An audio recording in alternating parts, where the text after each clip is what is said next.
TrenchMob Testimonies, where we dive into how your test became your testimony. Man, we have a special guest on, another former Troy Trojan, another defensive lineman from Troy that was all everything when he was there. 12-year vet in the NFL, played in the Super Bowl. I mean, every bit of acclimate you can think of. It really needs no introduction, but we have Mario Addison. What's going on, y'all? Man, we appreciate you jumping on with us, brother. It's a glorious moment for me, man. I know it is for Tony too, because when it come down to it, man, we are three Troy Trojans on here, man. XD lineman from Troy. And we're doing this together, man, and I appreciate you taking your time out of your day to jump on with us, brother. Sir, yes, sir. So I want to kind of jump right into things, man. So for me, after 12 seasons, 170 games played, 296 tackles, 68 sacks, 14 forced fumbles, 4 fumble recoveries. Is Mario Addison ready to hang it up, man? You want the truth? Hey, that's what we're here for, baby. All right. So 80% really want to hang it up. 20% still want to play. Like the guys right now, they in training camp, and I'm still in different group chats, and just talking to those guys, just seeing how they are not having fun because they're dying out there at training camp. That 80% really stand. But like I said, them 20, only reason I want to play, to be honest, the team that I really want to play for the most is Carolina, because I want to retire with them. And I'm 1 sack away from being, third-time leader on the franchise. So that's one reason why, I want to play, finish off with them, then hang it up. Hey, that kind of answered one of my questions too. When you say, so I was gonna ask that later on, but we can go ahead and get into it now. I was like, what you think about this? You got Julius Peppers, right? He's number 1 on the sack list. You got Charles Johnson, Georgia boy, on the sack list. You got Mike Rucker, all right, and then you got Mario Addison, a half a sack behind Mike Rucker. So you get 1 sack, bro. You number 3 on the list, like. Talk a little bit about that, since we there, let's talk about a little bit about that. That'll be clutch, man, to be number 3. Mike Rucker was a dog. All 3 of those guys that's in front of me was a dog, and they even paved the way for guys like me, myself. I would like to be number 3 for the next year or two until little Brian Burns coming, take it all, because the rate he going, he might be number 2. You know what I'm saying? Like right now he moving pretty fast. I think he's like 38-40 right now. He's moving. Feel good, man. And if he stay healthy, man, he gonna have a crazy career, man. One of those freak guys, me and you, we played with a freak guy. You know what I'm saying? Kenny Minor. He one of those type guys. Long, can bend, flexible, that can just do anything on the field. So I'm excited, to see what he gonna do too in the near future. But like I said, I want to be number 3 for at least, about a year or two until little Brian comes snatching. I understand that completely. So doing some, kind of research, man. I mean, I keep it with you anyway, but for the sake of this, speaking on some of your businesses, man, the things that you're doing business wise, and you're venturing into some things. I kind of dug into one. It's MACP. Can you kind of expound on that a little bit and kind of give us some understanding how it helps your community in the Birmingham, Alabama area? Yeah. So Mario, it's called MACP. Same thing you just said. Mario Addison Community Partnership. So for me, I go around different communities and in the surrounding communities of Birmingham, really trying to reach the youth. Right now, in the city of Birmingham, it's not going the way it should be going right now. And that's a lot of places. We got the youth all over the place right now. It just need a little guidance, man. Right now, we like number 3 in murders, you know what I'm saying, across the country. And that ain't good. It don't feel good at all, you know, to know that the city that you love and grew up in, and they number 3 in the world for murders, like, and then it's like it's the young guys. You know, they don't. You know how we was when we was growing up. It was, you know, we always thought about the outcome before we did anything, and these young guys just don't. They don't think anymore. And then by the time they have thought about what they have done, it's too late. You know, so I outreach, you know, different things, man-to-man programs, everything to like just try to reach those guys. And not only young guys, you know, single parents, you know what I'm saying, single moms. I try to reach those parents, you know, to let them know somebody care. You know, I'm always doing different events, you know what I'm saying? Sometimes I fly my guy from New Jersey, he come down and we go to different communities and just cut hair all day long, you know, and for multiple days. And look, just little things like that. And everything come out of my MACP. When I do my turkey drive, that come out of my foundation, MACP. When I do my Christmas event, MACP. My youth camp every summer, everything's dealing with MACP. And it's a good foundation, man. And everything, you know, everything's free. Every event I ever did under MACP, everything was free.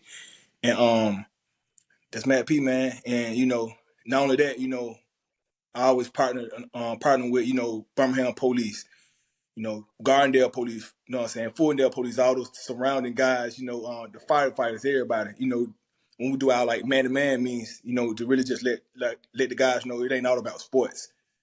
You know, we need more lawyers, more better policemen, you know what I'm saying, firefighters and things like that. You know, everybody ain't gonna make it to the league. It's a hard journey. It's a hard journey. But like I said, we need other guys too around this world.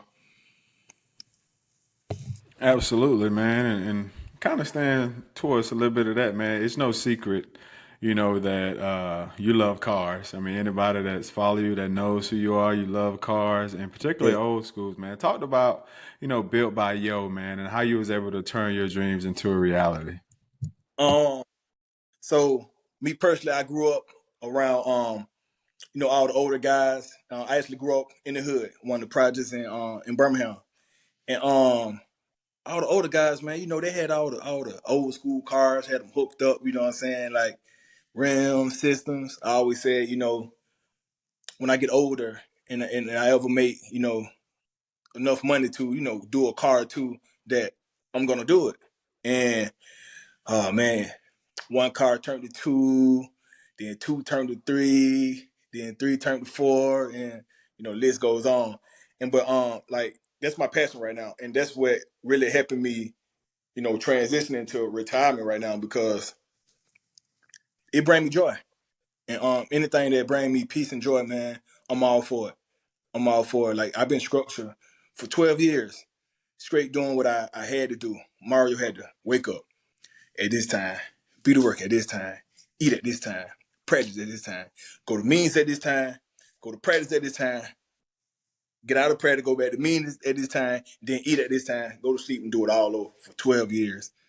Now that you know, I can wake up and just go work out, then take a nap. Take a nap first, then go to my personal shop, built by Yo, my personal shop, and just have fun with these cars, man. It's amazing. It's an amazing thing. And Tony, you know, you had a nice car, you know what I'm saying, that I wanted back in college. You had old Crown Vic. You had your Crown Vic, then I like, man, I want me a Crown Vic, man. Saved up my little coins, man, you know, hustled everybody that I can get a little money, man. And when it got me a Crown Vic, put me some little 26s on it. And J-Hawk, man, you had the Caprice. Clean, man, clean. Should never got rid of that car, man. But badass car. But yeah, man, like I said, cars are my passion. I love them, and it keep me going. That's a beautiful thing, man, and it's nothing that actually give you confidence than riding in a nice whip, man. And we all know that for experience, and for the listeners out there, I know you feel nice when you're riding in a fresh whip, man. But Oh, yeah. man, kudos to you on that for, man, you know, finding and sticking with your passion, even though, you know, your football's career is kind of on to end. You got something to transition to. So kudos to you on that. Kind of switching gears a little bit though, man. Let's touch a little bit on the football side, man. You know, you're from Birmingham, Alabama. Yeah. Then you go to a junior college, then to Troy University. Tell me a little bit about your journey from Birmingham to JUCO, and also just a little bit about your recruiting experience in JUCO and going to Troy. Was there any other schools recruiting you at the time as well? So just kind of expound on that, just coming from Birmingham to JUCO, and talk a little bit about your recruiting process, how that was once you got into JUCO and made your decision to go to Troy. All right. So when I was coming out of high school, I was an athlete. They were the same as athlete. When I signed with Troy, I was more of I was an offense guy, a running back and a quarterback, and probably would never thought of playing defense. Because I like to juke guys and run away from them, and sometimes lower my shoulder and run them over. And out of high school, I had a couple of schools wanted to sign me, and like everybody was gonna sign me as a athlete, you know what I'm saying? So I'm like, why you ain't signing me as a quarterback or like a running back or something, you know what I'm saying? Everybody was like, I want to sign you as an athlete. So when I got to talking to my coach, I like, why didn't you just put no title on it? Why didn't you just say, I want to sign Mario as this and that? He was like, son, like I was telling you through the years, you be a nice old linebacker or a DN. You just got the frame for one. I'm like, I looked him in his eyes. I swear I did. I said, you tripping. But ain't no DN or no linebacker. I ain't even trying to hit nobody. That ain't me. I don't want to hit nobody. That ain't me, man. I'm ready. I want to run this mug. I want to turn the sideline and just put them burners on. That's me. That's Mario Addison. I don't none of that. I ain't want to pause that. All right, so bam, I ended up signing with Troy, and then I took the ACT, and I was like 2 points off. Then took it again. I was like 1 point off. I'm like, by this time I had to wait like 2-3 more months, like to take it again. Then I got to talking to the coaches, and I was like, so what next? You know what I'm saying? Like I gotta wait. Such and such. They're like, you know what? We want you to go to junior college. And I like, junior college? Like, what am I going to junior college for? You know what I'm saying? At first I didn't understand like what the procedures getting to a D1 if you didn't pass the ACT at the moment. So I like, all right, bet. Boom. I ended up they introduced me to the junior college. It was in Boonville, Mississippi, country town. Man, they ain't got a Walmart. So, but it was good because it kept me out of trouble. But I signed with Northeast Mississippi Community College. What I didn't know was I had to stay there for 2 years and get my degree there first before I can even have a chance of going to any other school anywhere.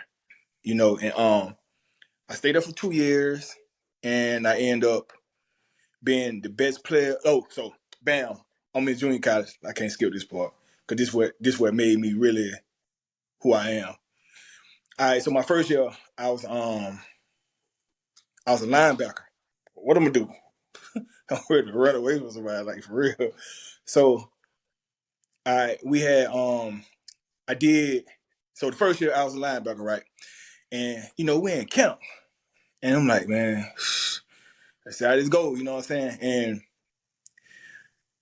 what I was blessed with was, I had heart, had some strength on me, and I had a lot of speed. And playing running back, it kind of, helped me transition into the defensive side because really I just had to get to the ball fast as I can and hit somebody. And it wasn't that easy. It wasn't. And I got humbled real quick. It was probably like the third weekend. I done made a couple of tackles, running to the ball, hitting people, got a couple of tackle flops. I'm like, I'm feeling myself. I'm like, okay, Rio, you might be cut out for this stuff, They had this one kid, his name Drew. Last name, what's Drew's first name? Nickname was Drew Dad. He from Arkansas. Big joker. He like, Drew's like that joker was like 240. And he was, Drew, if you see this, man, I know you were probably about 235. He probably was 250. It felt like. But he was like, but he like 5. Drew Daddy was like 5'6", 5'5". You might be taller, Drew. I don't know. I'm just letting you. Was short, little bowling ball. All right, so Bet they did a toss right. It was a counter play. So I was outside linebacker. I was on the right side. So like me facing y'all, I'm right here, and Drew there was over here at the screen. So they faked like they were pitching it right. He did like this and came back like that. And when I say the hole open, my brothers, it open. And I'm like, okay, here you go, baby. If it happen. I ran in there fast. I was on so fast, man. So he probably had like 3 steps. When he lowered his shoulder, I looked up.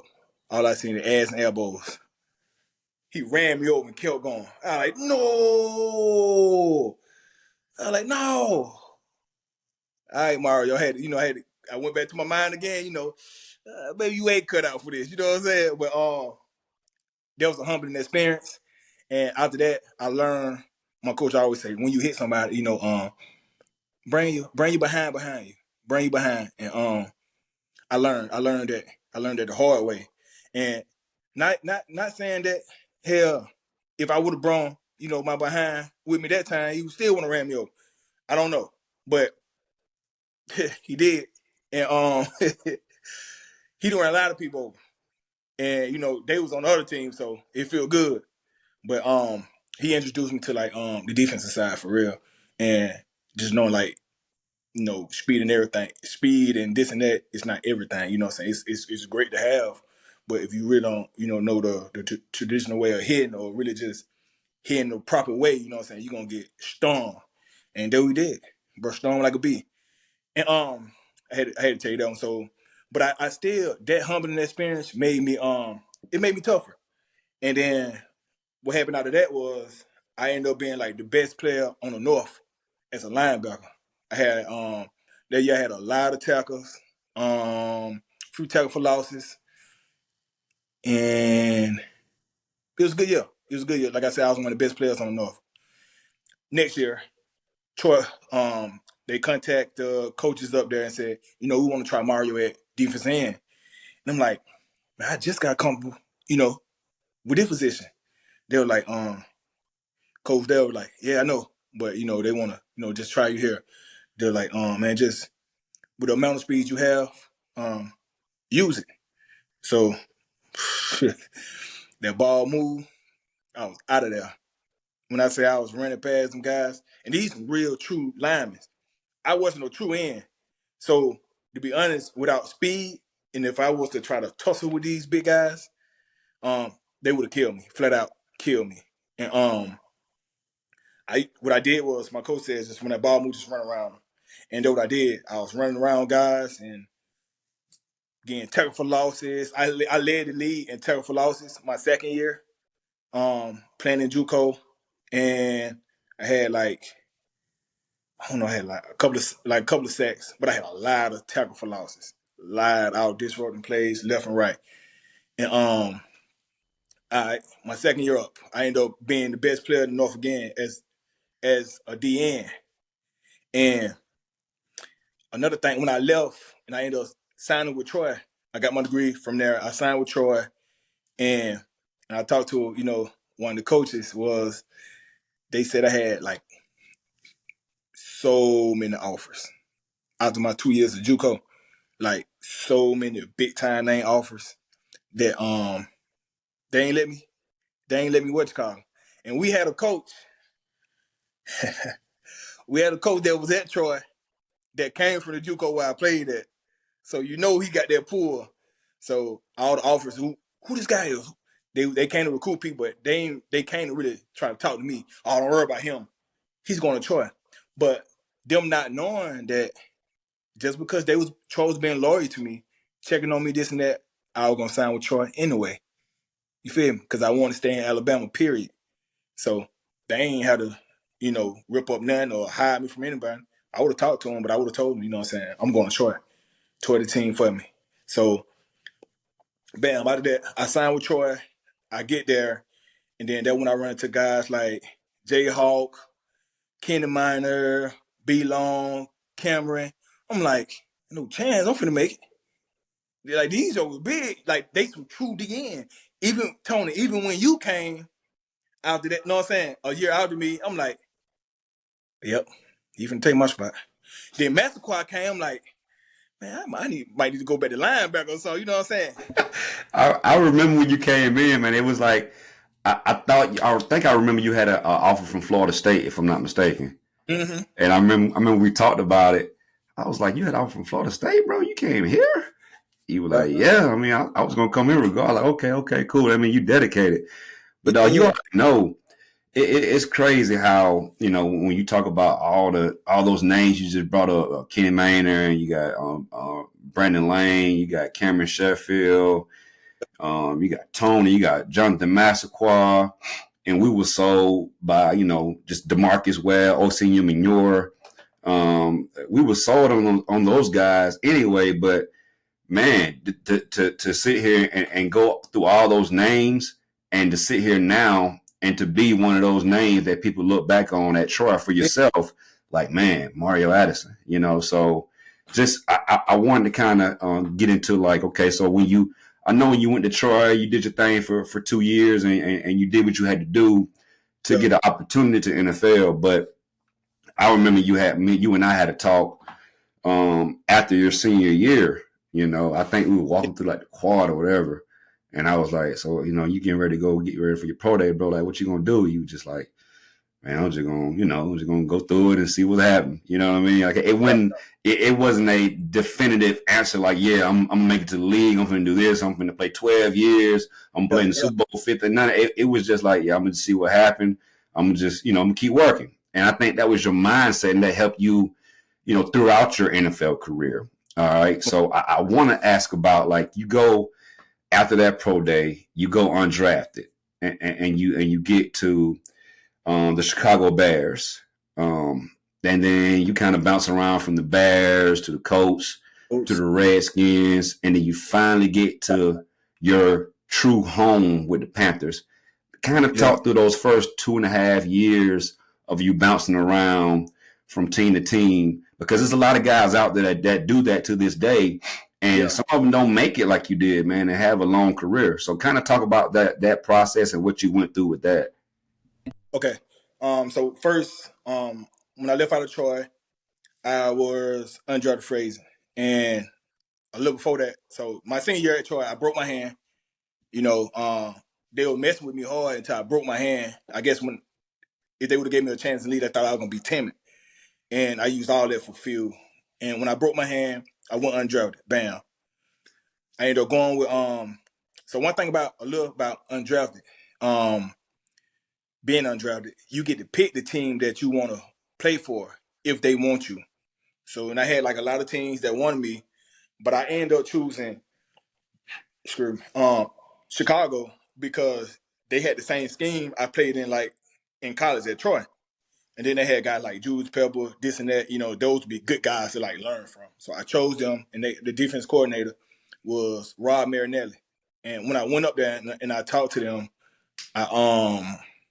you know, he was shooting me straight, man. And he showed me some film with me, this and that, and like he was talking good. And I went on like a couple more visits, and I was like, you know what, I feel better with, you know, playing this, you know. And then like I worked out with the Patriots too, and I was like, they system a little complicated. I don't want to be standing up right now. I've been playing these last 4 years. You know, I just learned how to really be a DN. I don't want to go back to linebacker. You know what I'm saying? So I ended up, you know, choosing Chicago. And so I made the team from like my rookie. I made the team, and that's unreal because out of all the guys, it was like 3 rookies that made the team, and I was the only one on the deep DN side. And it was bigger guys, stronger guys than me that was part of like true DNs. And by me working hard, outworking them and running to the ball, just flying around, they gave me the opportunity over them, and I was very blessed for it. And then when I tell you, like, I tell the young guys, man, like, bruh, outwork everybody. That crap real. When you hear somebody say outwork everybody and they outwork everybody, that's a mindset. And you can do it. So, bam, I made the team. I played for them up until week maybe 14 or so. And they was about to put me on practice squad.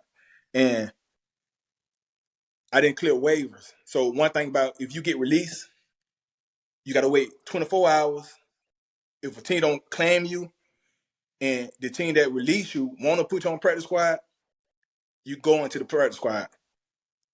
But if a team claim you, you got to go to that team if you want to, continue playing football. Of course, I want to continue, so I went to the Colts. So I played with the Colts for so the end of 2011. I played with the Colts for a couple of games, and then the next year up until like week 4, they was gonna put me on practice squad. So I actually made the practice squad. I was there for like a day, just on practice squad. Redskins came to scoop me up quick, and the crazy thing was when I was about to leave and go to the Redskins, the GM like stopped me and be like, "Hey man, you sure you want to do that? We was gonna bring you back up, but then I had, I was feeling some type of way because they had a guy from Canada. They could have put him on practice squad, but instead they put me on practice squad, and I was, killing it. He was killing it too. Like he was killing it too. But he was more of a veteran. You know what I'm saying? So they went with him really over me. So I like, how I know if something else was to happen to another player, y'all want to do the same thing. He hesitated on the answer. He got, this business. And I said, yeah, I know. It's a business, man. Thank you for the opportunity. And I left and went to the Redskins. And I played with the Redskins for like a couple of months, couple of games, and they were going to put me on practice squad. I'm like, dang, what's up with this practice squad crap, man? And I end up I actually went on. Did I go to press squad? I don't think I went to press squad. I ain't clear waves. I ended up with Carolina. And all this in 2012. All right, so in 2012 I played with the Colts, then Redskins, then Carolina. My first game with Carolina, I had like 3 games left for the season for the 2012 year. So my first game with them, we played against the Chargers, and I had a sack forced fumble, and I was like, okay, first game with them, got my first sack. I got my first sack that game.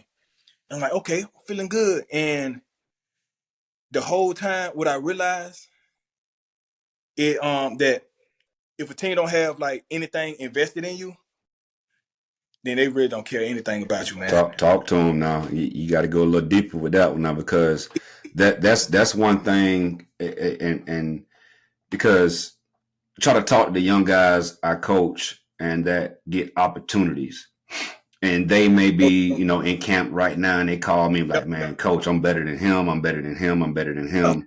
Like, I get that, but he makes $19 million. You make the league minimum for a rookie. They are invested in him. So talk towards that a little bit. I will.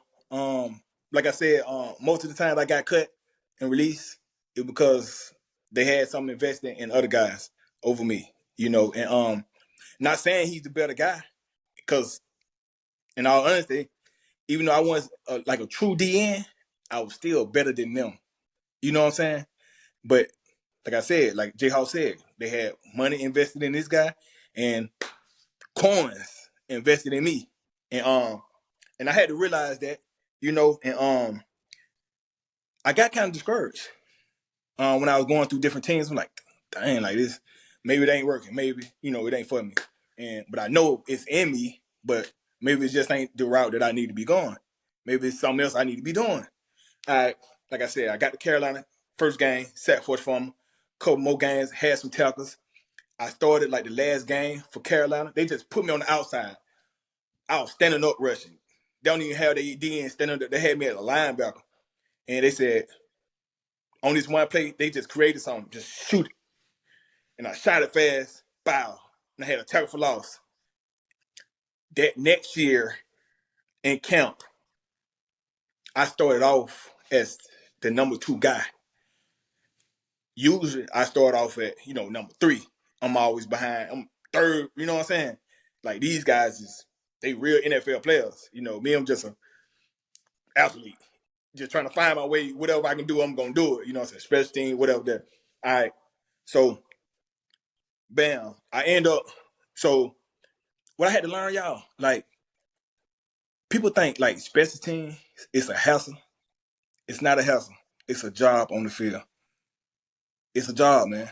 And what kept me in the league until I really got my opportunity with Carolina was special teams. I led the team in tackling for special teams like 3 years in a row. I was gonna do something to stick. Until I really got my opportunity. So 2013 is the second year I'm with Carolina. I played more special teams than anything, so I clowned on it.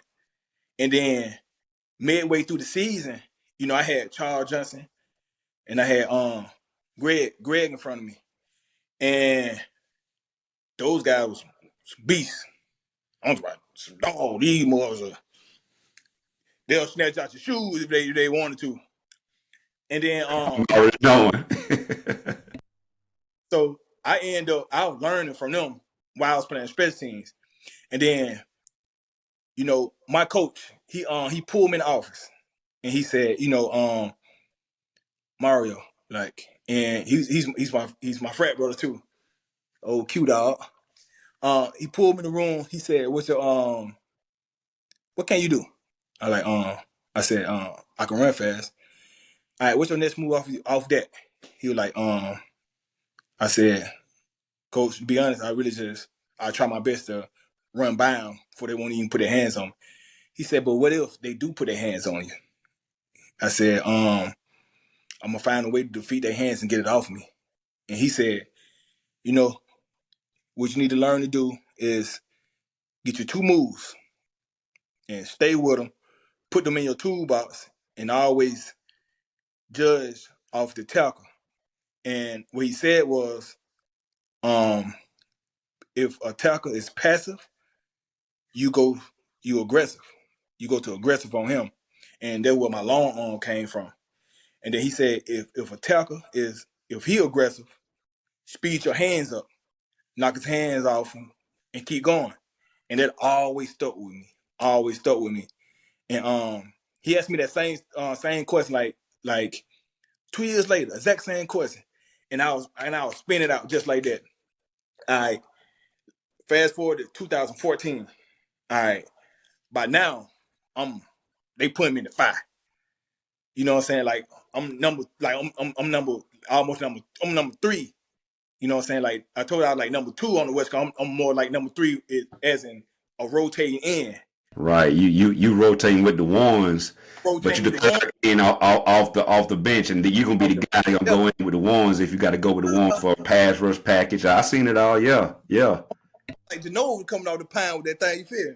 So, man, that was like the turning point in my career when you realize a team they're giving you an opportunity.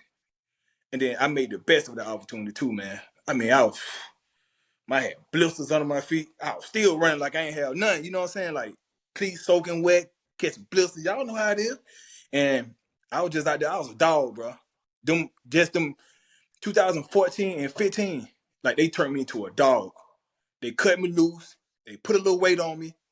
And man, I was having fun.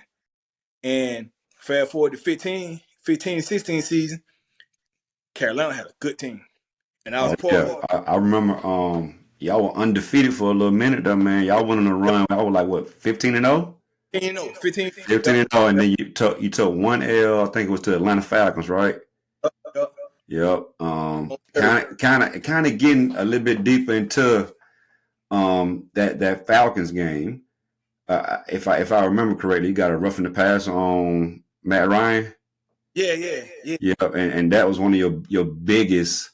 When I did research on that, was one of your biggest finds. Like, how does that work out, man? Like, when you go in the game and you go in the game and you kind of, you work hard to get to the quarterback and you get a roughing the passer or you get a face mask. You get the penalty in the game, and then you got to pay money for it too. Talk about that, man. That's kind of crazy for me to sit here and think about. You already got penalized on the field, but now you're gonna get penalized in your pocket too. Yeah. All right.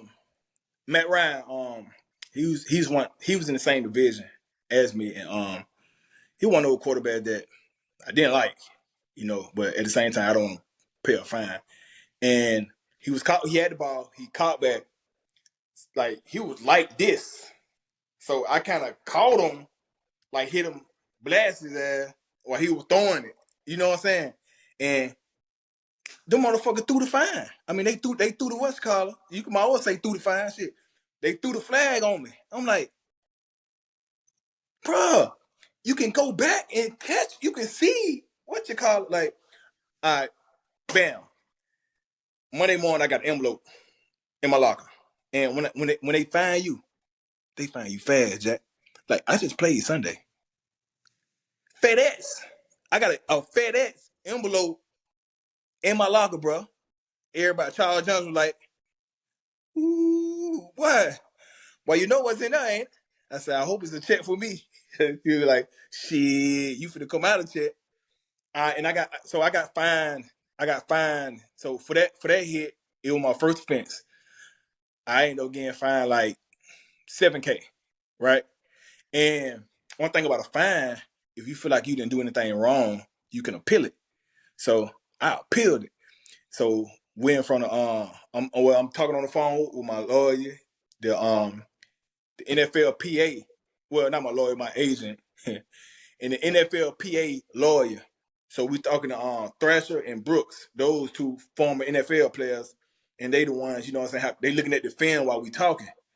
And I was like, if you check the film out, I was like I was hitting him while he was throwing the ball, right? So I ended up winning the appeal, but I still had to pay some of the fine. So they cut the fine in half.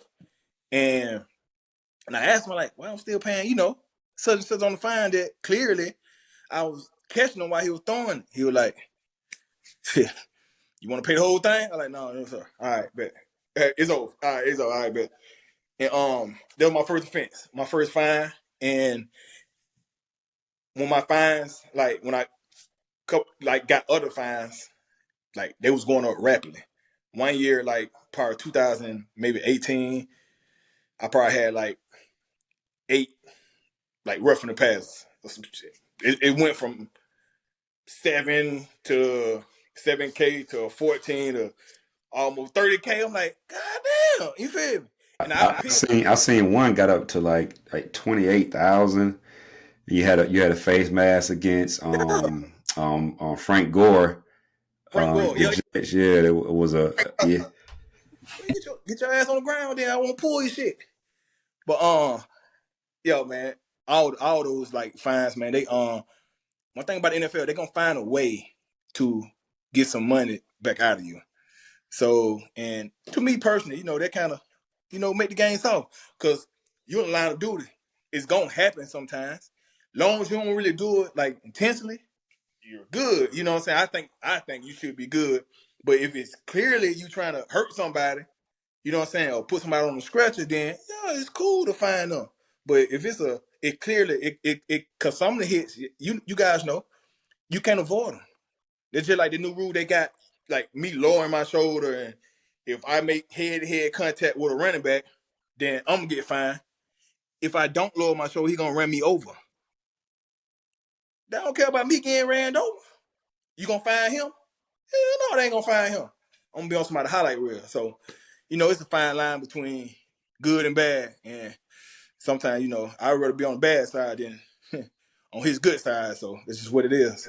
Ain't no doubt. I want to kind of get to February the 7th, man, 2016, Super Bowl 50. Yep. You're at the really at that time, if you think about it, it's the Super Bowl, so it's the peak, right? That's the pinnacle. That's what you're looking for. And the game didn't turn out how you guys wanted it, but some guys go through an entire career and they never even play in the game. That's so true. Just kind of talk about your experience of that, man. I do remember one play in particular, and it was on a kickoff. Yeah. And man, boy, you were running. You hear me? Like, I'm like, man, that boy is running. Well, you ain't stopped running your entire career, but that one play, if you don't chase him down, you're running past your other teammates to get to him. If you don't chase him down, it's a touchdown. So just talk about moments that you had in the Super Bowl and kind of, how it was for you? So leading up to the Super Bowl, you got all these activities, and I was at the time I was a Nike athlete, so I was signed with Nike, and so Nike sent me a bag full of stuff, gold and white. Those was the Super Bowl colors. So I got like a Nike jacket with my number on it, like fleece jackets and all kind of shirts and shoes. So Nike really blessed me. And one of my moments, man, fun moments, I met Ursher. He was on the field. We was out there getting ready for the game. I met him. But the day before, this is like one of my funnest moments. I talked to Snoop Dogg. Right? And man, Snoop Dogg had a stench coming off him so loud, man. It's a picture I posted on IG. Me and Charles Johnson on the side of Snoop Dogg, you know what I'm saying? Like taking a selfie with him. And when I say he had a stench coming off him so loud, my eye was burning. Man, I was like, Jesus. And we said something to Snoop. Snoop, what he said? He said something, but we were like, dang, Snoop, boy, you loud early. He said, and I ain't done. And I ain't done, nephew. I'm finna do it some more. And I ain't done, nephew. Hey, that joke was so funny, boy. But that was one of my good moments in the Super Bowls. And bad moment was we lost the Super Bowl. And the crazy thing is, like, all those good moments, man. Meeting all these celebrities, you know what I'm saying, comedians, everybody, doing interviews, talking, to everybody, having fun with your family, coaches, everybody just having fun out there. When you lose a Super Bowl, it's like you never was there at all. And that what kind of feeling we got. It was a bad feeling. That was up. Like I said, it was a great experience, but if you ain't on the winning side of the Super Bowl, it's like you was never there at all. Right. I get that completely, man. That's, like I said, it's a beautiful thing that you were able to at least play in one. I know, man, we were rooting for you like crazy to win that game, man. Didn't turn out that way, but I can tell you this right here, man. You had a heck of a career. You've done wonderful things. You represented your family, yourself. You represented Troy the right way in everything that you did in the NFL, man. I kind of want to switch gears. It's kind of the time of the podcast where I kind of ask about, what was your test that you went through in life that led you to be able to share your testimony right now? What was your biggest challenge? What was your biggest, down and kind of talk about how it molded you to who you are right now and you're able to now tell your testimony? My biggest test, man, was like when I said that I got released like multiple times, and I kept getting like opportunity out of opportunity, like with different teams. And like I said, I was very discouraged. And I learned something too. God wants you to praise him the same way you down. The same way, like he wants you to praise the same way when you down as if you was up. And I had to learn that. I'm like, it's a reason why I'm getting all these opportunities, because I could have gave up. For real, man. And you probably wouldn't even be on here talking to me right now if I would have gave up, But the fact that I kept working, bro. Like I kept grinding, I just kept going, and I didn't give up. That what molded me to who I am right now. And like I said, how I wasn't a true DN. You seen me, Tony. You played with me too. I was just a fast young guy there flying around. Didn't have no hands. Didn't know how to get people's hands off of me. When Tony came, Tony had better hands than me, and I'm, I'm older than him, and just the fact that God blessed me to even, play in the league as like the couple of years that I did before I realized that I'm not finna give up. I was blessed just to be able to, play those couple of years. So then I kept kept going. And, the rest is history. You came up in an environment where you had to fight for everything that you wanted in life anyway, from jump, you know, in Birmingham. Right. Like you didn't come up in an environment where it was given to you. You didn't have a silver platter, and you weren't spoon fed. So you had to go fight and earn everything. That was just in your DNA, regardless. And you were just showing them who you are. And look at you now. You know, we can sit here and talk about it. You know, we can talk about numbers, right? We talked about your 170 games, right? We talked about the 68 sacks, right? We talked about the 14 forced fumbles and the 4 fumble recoveries. And let's talk about the damn near 60 million. You know what I mean? Like everybody's saying, like they give up. Why? You know what I mean? Yeah. That's what you exuded. That's everything that you're doing in the community in Birmingham. People see that. People see that you didn't give up. Like, man, Mario went undrafted, and he went from, you know, the Bears to the Colts to the Redskins and Carolina, and just still had to make his way at Carolina, and then earned a spot there. Played every special teams you could think of. Was happy to do it, and like you said, you weren't even a defensive end. You were a athlete, you know, and you did it tastefully, man. Proud of you, brother. Kudos to you. Salute to you with everything that you've done in your career, everything you've done in life, man. You deserve to kick your feet up, brother. So if that 80% turned into 90%, that turned into 100%, and your feet kicked up, man, enjoy your cars, enjoy your old schools, enjoy your time where you can take a nap through the day and do what you want to do, man. Congratulations, brother. I appreciate you. I appreciate you, man. No doubt.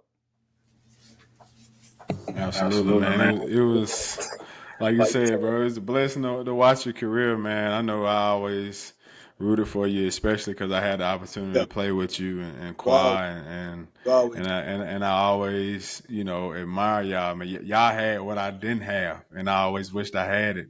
And man, you're a special player, man, special dude, man, special human being, bro. And I'm glad you happy, man. You thriving and you successful, bro. I love to see it, man, and just keep moving forward, bro. We always gonna be in your corner, man.